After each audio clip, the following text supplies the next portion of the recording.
الدليل اللي موجود جوه راسك، حدوده عقلك وخلاصك، وبين رؤياك وأضغاثك، وبيهم هتفهم الحياة. تفتكروا بتكلم عن ايه؟ المعتقدات.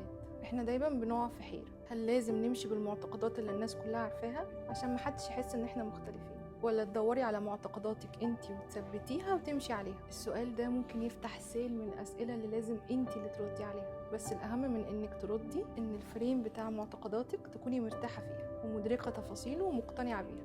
من الآخر اختاري اللي يريحك انتي ويبسطك انتي. ازاي بقى اعرف المعتقدات المناسبة ليا؟ في طريقتين.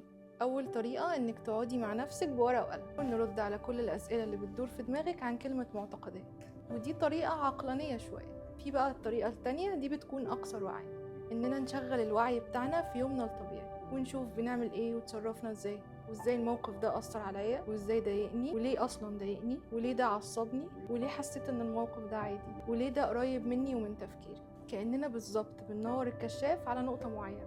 النقطة دي هي ازاي بنتعامل في يومنا، وبالتالي بنلاقي المعتقدات اللي تريحنا اللي لازم نمشي بيها. ساعتها هتعرفي طريقة تفكيرك أكتر، وبتبقي عارفة رد فعلك على موقف معين راجع لإيه بالظبط، معتقدات ولا أفكار ولا طريقة تربية. عشان المعتقدات دي